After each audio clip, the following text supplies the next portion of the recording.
안녕하세요 여러분, 부토시입니다. 한 달 동안 읽은 책들을 한 번에 소개하려니까 영상이 너무 길어져서 두 번으로 나눠서 소개하려고 합니다. 오늘 소개할 책들도 다 정말 너무 재미있었거든요. 그리고 읽다가 울었던 책도 두 권 있었습니다. 그럼 바로 시작해 볼게요. 첫 번째 책은 정대건 작가님의 GV 빌런 고태경입니다. 이 책은 2020년 한경 신춘문예 당선작입니다. 제목이랑 표지가 살짝 B급 감성이 있어서 어그로를 끄는 가벼운 소설이 아닐까 하고 읽었는데 후반부에 가서는 엉엉 울면서 읽었습니다. 아마 저의 상황과 감정이 많이 투영되고 또 공감 가는 부분이 있어서 그랬던 것 같아요. 이 책은 33살의 영화감독 조예나가 GV 빌런으로 알려진 50대 고태경의 다큐멘터리를 만들면서 배우고 성장하는 이야기를 다루고 있습니다. 조예나는 초록사과라는 영화를 보고 영화와 사랑에 빠지고 영화를 만드는 사람이 되고 싶어서 영화과로 진학합니다. 졸업작품으로 찍었던 첫 번째 단편 영화가 국내 영화제에 초청되고 꽤 괜찮은 평가를 받았지만 이후 한국영화교육센터에 진학해서 찍은 두 번째 단편 영화와 충분한 준비 없이 찍은 세 번째 영화가 철저하게 망하면서 슬럼프의 구덩이에 빠져요.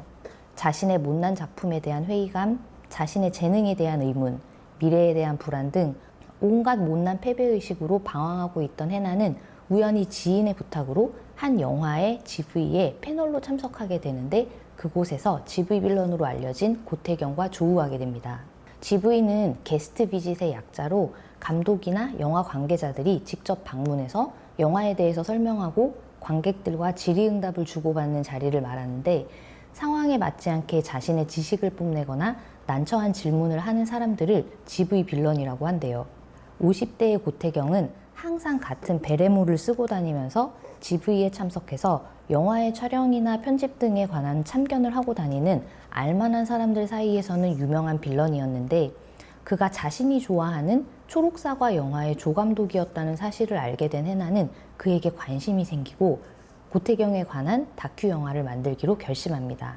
해나는 처음에는 남이 만든 영화에 대해서 꼬투리를 잡는 GV 빌런을 비트로 꼬집고 싶은 마음도 있었고 영화인이라고 하면서도 그 나이가 먹도록 이렇다 할 결과물 없이 영화만 보며 GV를 전전하는 고태경을 깔보는 마음이 있었지만 고태경을 따라다니면서 촬영하고 그에 대해 알수록 고태경을 응원하게 되고 다른 새로운 감정들이 자라나게 됩니다.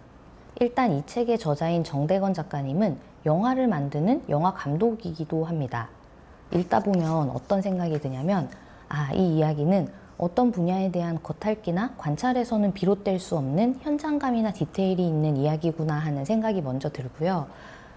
그 결과물이 만들어지기 위해서 그 뒤에서 수많은 사람들이 노력하고 실패하고 좌절하고 때로는 자조적이기도 한 이런 이야기는 그 분야를 잘 아는 사람만이 쓸 수 있었겠다 그런 생각이 들어요.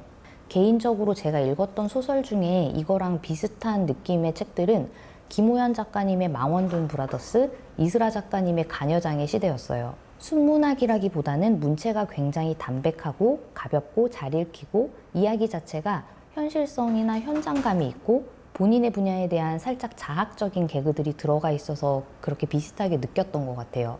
고태경은 바쁘게 무언가가 되기 위해 살아가는 현대인들의 눈에는 자칫 우스꽝스럽게까지 보일 수 있는 사람입니다. 언젠가는 제대로 된 영화를 만들겠다고 하면서 정작 그 나이가 되도록 제작된 영화는 한 편도 없고 최소한의 일만 하면서 대부분의 시간을 영화관에서 전전해요.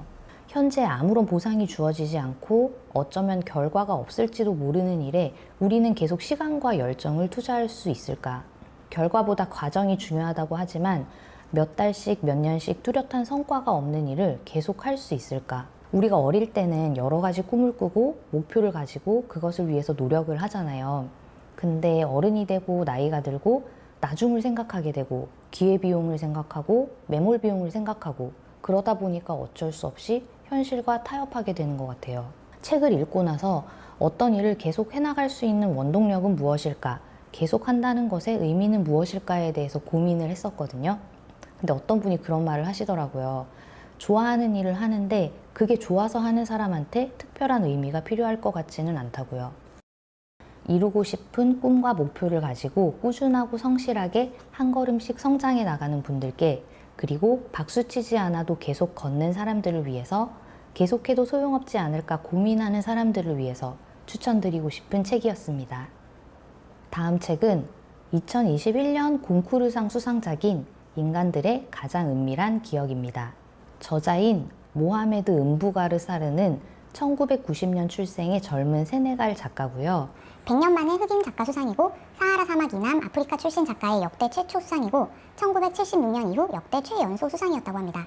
일단 이 책은 읽으면서도 읽고 나서도 저를 많이 힘들게 한 책이에요. 초반부에는 작가의 머릿속에 떠다니는 여러 가지 생각들을 따라잡기가 힘들어서 진도를 나가는 게 힘들었었고, 그 이후에는 이야기가 정말 재밌어지는데 다 읽고 나서 이 책에서 저자가 말하려고 했던 바가 무엇이었을까를 생각하는 데서 난관에 봉착하더라고요. 이 책의 주인공은 저자처럼 문학을 전공하는 책을 쓰는 세네갈 출신의 작가 디에간입니다.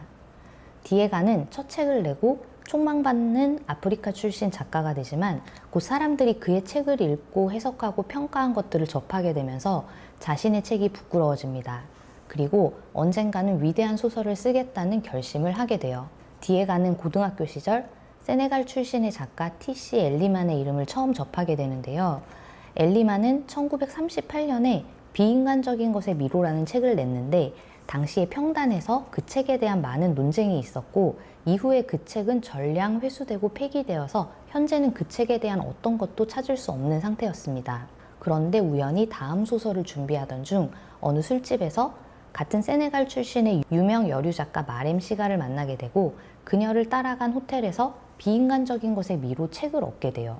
책을 읽고 난 디에간은 그 책의 천재성에 매혹되고 저자인 엘리만이 궁금해집니다. 전량 폐기돼서 공식적으로는 남아있지 않은 그 책이 어째서 시가에게 있었던 건지, 어떤 환경에서 어떤 생각으로 엘리만이 그 책을 썼고 그 이후에 엘리만이 어떻게 살았는지를 디에간이 조사하고 알아가는 이야기를 책은 담고 있습니다. 이게 왜 제 머리를 복잡하게 했냐면 이야기가 정말 재밌거든요. 한 소설 속에 등장하는 작은 이야기들 하나하나가 정말 드라마틱하고 반전의 연속이고 굉장히 흥미진진해요. 그런데 각각이 다 훌륭한 이야기인 건 맞는데 너무 여러 가지를 다뤄요. 문학에 대한 본질부터 시작해서 인종차별, 1차 세계대전, 2차 세계대전, 식민국가, 군부 독재, 홀로코스트 등등 이런 이야기가 조금씩 다 나오거든요. 거기에 어떤 부분에서는 샤머니즘적인 요소까지 곁들여지고요. 작은 이야기마다 화자도 들쑥날쑥 달라지고, 그래서 지금 이게 누가 이야기하는 거지 하면서 읽으면서 앞으로 되돌아가서 다시 읽은 부분도 많았습니다. 그래서 제 나름대로 정리한 이 책에서 말하고자 하는 바는 일단 문학의 독창성이란 무엇인가, 문학뿐만 아니라 예술 분야에서 완전히 새로운 것이라는 게 존재하는가, 엘리만의 책이 날선 평가를 받고 폐기된 이유 중 가장 큰 것이 그의 책이 잘 쓴 책처럼 보이지만 각각의 문장을 보면 위대한 책에서 그대로 떼어내서 마치 콜라주를 한 것처럼 짜집기한 것이었다는 표절의 문제였는데요. 그럼에도 불구하고 그 짜집기로부터 천재적인 구성을 사용해서 완전히 다른 이야기를 만들어낸 것이고, 그래서 책을 읽으면서 창작과 영향 그리고 도용에 대한 경계에 대해서 생각해 보게 되었던 것 같아요. 두 번째로 사회 안에서 작가의 소명이란 무엇인가, 자신이 속한 곳에 사회적인 정치적인 상황을 무시하고 순수 문학만을, 아름다움만을 추구할 수 있을까, 그리고 그것이 잘못된 일일까. 소설 속에 그런 문장이 나오거든요. 며칠 전부터 이 나라에서 일어나고 있는 일들 앞에서 내가 하려는 일이 무슨 의미를 갖겠는가, 사회적 고통이라는 문제 앞에서 글쓰기의 문제가 어떤 무게를 지니겠는가. 소설 속의 작가들은 누군가는 행동하기로 하고 누군가는 글을 쓰기로 합니다. 결국 어떻게 할 것인가는 자신의 선택이고 무엇이 더 옳다 그르다를 말할 수는 없지 않을까. 세 번째로 작가의 딜레마. 어떤 작가든 위대한 책을 쓰고 싶어 합니다. 그런데 누구나 다 그런 글을 쓸 수는 없죠. 그럼 모자란 글이면 쓰지를 말아야 하나? 어느 정도의 소재가 준비되었을 때, 어느 정도의 구상이 되었을 때 그럼 쓸 수 있을까? 쓰기와 쓰지 않기 사이에서의 갈등, 이런 것도 느낄 수 있었습니다. 그리고 마지막으로 제목처럼 인간들의 기억에 대한 것. 엘리만의 삶의 행적을 따라가면서 우리는 한 인간의 개인사와 그에 얽힌 민족사, 문학사 등은 종종 감춰지거나 다시 쓰이기도 한다는 사실을 알게 됩니다. 그리고 삶의 마지막이 되어서야 그 삶의 의미가 비로소 드러나고 마지막이 되어서야 의미 있는 후회, 진지한 고백, 자기 자신을 향한 진실한 시선이 가능하다고 저자는 말해요. 결국 우리가 기억하는 것들도 각자의 입장에서 순화되고 그 사람이나 그 사건 자체가 아니라 주변의 배경에 대한 개인적인 의견이 덧붙여진 평가가 아닐까. 여기까지가 저의 감상입니다. 어려운 책이었어서 다른 분들의 감상도 마구마구 궁금해지는 책이었습니다.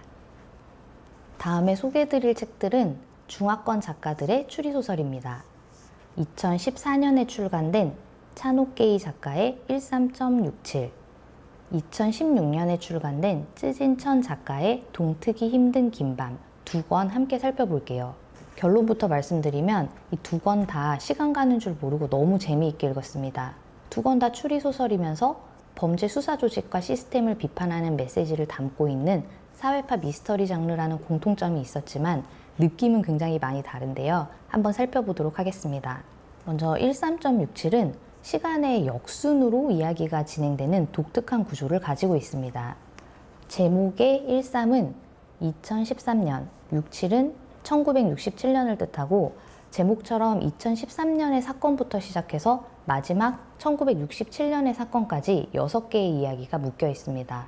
소설의 배경은 홍콩, 주인공은 관전도어라는 해결하지 못한 사건이 없는 천재 경찰입니다. 일단 처음 몇 장만 읽어봐도 아, 요거 정통 추리소설이구나 하는 느낌이 팍 오고요. 일단 사건이 빵 터지고 나서 천재적인 인물이 사건의 트릭과 비밀을 풀어가는 방식이 셜록 홈즈랑 굉장히 비슷한 느낌이 났습니다. 그리고 읽다 보면 거기에 홍콩 경찰들의 부패와 권력 유착, 그리고 경찰로서의 직업 윤리, 영국에서 중국으로 반환되면서 겪게 된 홍콩의 시대상 같은 것들이 잘 녹아있는 것도 알 수 있습니다. 정의와 타협 사이에서 고뇌하는 관전도라는 개인의 모습도 그려지는데 시간을 거슬러 올라가면서 어떤 사건을 겪으면서 그가 변모하게 되었는지를 함께 지켜보는 재미가 있었던 것 같아요. 시간의 역순이라는 이런 특별한 구성 때문에 마지막 장에 있었던 반전에 놀라게 되기도 합니다. 그리고 그런 생각도 들더라고요. 사람은 어떤 터닝포인트를 계기로 변하고 경험을 바탕으로 만들어져 나가는 거구나. 나도 나이가 많이 들어서 마지막을 앞두고 있을 때 그런 식으로 내 과거의 중요한 순간들을 떠올려 볼 수 있을까? 지금의 나를 형성하게 한 그런 사건들은 무엇이었을까? 이 작가인 찬옥계이는 컴퓨터 공학을 전공한 공학도라고 합니다. 읽으면서 작가가 굉장히 치밀하고 논리적일 것 같다는 느낌을 받았는데 왜 추리소설을 읽다 보면 독자들이 저 부분은 좀 허술한데 저기서는 저럴 수도 있지 않나 하는 부분들까지 두 번, 세 번 역으로 생각해서 단단하게 잘 막아 놓았구나 하는 생각이 드는 그런 소설이었습니다. 이 동트기 힘든 긴밤은 구독자님의 추천을 받고 사서 바로 읽은 책입니다. 중국의 공안과 검찰원 등 수사 조직의 부패와 권력 유착에 맞서서 진실을 밝히려는 사람들의 이야기인데요. 표지에 보면 이런 말들이 있어요. 이 책이 너무 일찍 혹은 너무 늦게 쓰였다면 결코 심의를 통과하지 못했을 것이다. 중국 버전의 도가니 같다. 그리고 책 리뷰에도 이런 책이 중국에서 출간될 수 있다는 사실이 놀라웠다는 평들이 많았습니다. 벌써부터 기대되시죠? 소설은 거지 같은 몰골의 남자가 커다란 여행 가방을 들고 사람이 많은 지하철 검색들을 통과하려다 도망치는 장면으로 시작합니다. 남자는 결국 붙잡히고 그 가방 안에서는 시신이 발견되는데 그 모든 장면들이 사람들에 의해 촬영되고 사건은 큰 화제가 됩니다. 용의자, 물증, 목격자 이 모든 것이 가방을 들고 온 남자 장차오가 범인임을 가리킵니다. 장차오는 전직 명문 법학대학의 교수였고 현재는 형사 전문 변호사로 일하는 너무나도 법을 잘 아는 인물이고 시신으로 발견된 인물은 장량이라는 사람으로 전직 검찰관이었고 장차오와는 사제관계였던 인물이었습니다. 사건에 대한 재판이 시작되고 당연히 어렵지 않게 판결이 내려질 것으로 예상했지만 법정에서 장차오는 갑자기 태도를 싹 바꿔서 자신은 살인을 하지 않았다고 주장합니다. 많은 언론들과 사람들이 지켜보는 재판에서 당당하게 자신은 그 시각 다른 도시에 있었다는 알리바이를 밝힌 거죠. 워낙 사회적으로 관심을 많이 받고 있는 사건이다 보니 합동특별조사팀이 꾸려지고 그 사건에 대한 진실을 찾아가며 이야기는 진행됩니다. 저 이거 읽다가 후반부에 엉엉 울었거든요. 위험을 무릅쓰고 안락한 인생을 포기하면서까지 진실을 밝히려는 정의로운 사람들을 보면서 같이 분노하고 안타까워하고 가슴이 아팠던 것 같아요. 막 내 안에 잠자고 있던 정의 에너지가 분출되는 것 같고 막 이 세상의 부패를 다 때려잡고 싶고 막 마지막 결말은 너무 권선징악 동화처럼 끝맺음하지 않고 현실적으로 마무리한 것도 좋았습니다. 물론 후련한 부분도 있었고요. 중국에서는 드라마로 만들어져서 좋은 반응을 얻기도 했다고 합니다. 이 13.67과 동트기 힘든 긴 밤은 둘 다 사회파 추리소설로 불리지만 느낌이 완전 달라요. 일단 13.67은 6개의 이야기가 합쳐진 연작소설이고 그러다 보니 각자의 이야기에서 사건과 트릭을 해결하는 이야기가 주를 이루게 되는데 동트기 힘든 긴 밤은 하나의 사건을 장편으로 쓰다 보니 좀 더 캐릭터들의 이야기나 전개, 서사가 풍부하게 느껴졌습니다. 이야기의 전반적인 분위기도 조금씩 다른데 13.67은 약간 톤 다운된 필터를 씌운 홍콩 영화 느낌이 나면서 진지하고 감정 표현이나 묘사, 군더더기가 없는 그런 느낌이었고 이 동트기 힘든 긴 밤은 좀 더 대중적인 영화나 드라마 느낌이 나고 읽는 사람으로 하여금 분노나 긴장 같은 감정이 마구 솟구치게 만들고 또 읽다 보면 이 장면 묘사도 정말 드라마 지문처럼 표현한 곳들이 많았습니다. 두 권 모두 다른 매력으로 너무 재미있게 읽었습니다. 네, 오늘의 책 소개는 여기까지입니다. 제가 추천받거나 유명한 책들만 사서 그런지 읽는 책들마다 실망스러운 책이 하나도 없는 것 같아요. 취향에 따라서 각각의 재미는 더하거나 덜할 수도 있지만 의미가 없는 책은 하나도 없었다. 제가 얼마 전에 북샵이라는 영화를 봤는데 거기서 그러거든요. 그 누구도 서점에서는 결코 외롭지 않다. 이야기가 주는 위로를 새삼 느끼고 있는 요즘입니다. 모두 즐거운 독서 생활 하시고 우리는 다음에 또 만나요. 안녕.